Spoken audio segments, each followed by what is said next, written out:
कोणार्क, अपना शहर अपनी बातें। सूरजपूर मॉन्टी हा पोलिसच्या हद्दीमध्ये तडीपार केलेला असताना देखील आलेला असल्यामुळं पोलीस पेट्रोलिंग दरम्यान तो मिळून आला आणि त्याला मिळून आल्यानंतर ताब्यात घेत असताना तो पोलिसांशी त्यांनी झटापट केली।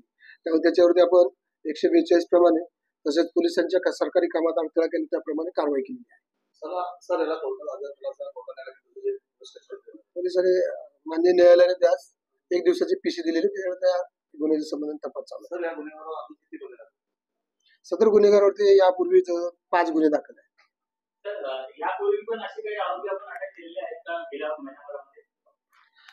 तडीपारी मधले आरोपी कसे या महिन्यात नाही अटक केलेले, परंतु इतर गुन्ह्यातले भरपूर आरोपी अटक यापूर्वी आपण अटक केलेले तलवार घेऊन फिरत असताना त्याच्यावरती आरमॅटची कारवाई केली। कोणार्क, अपना शहर अपनी बातें।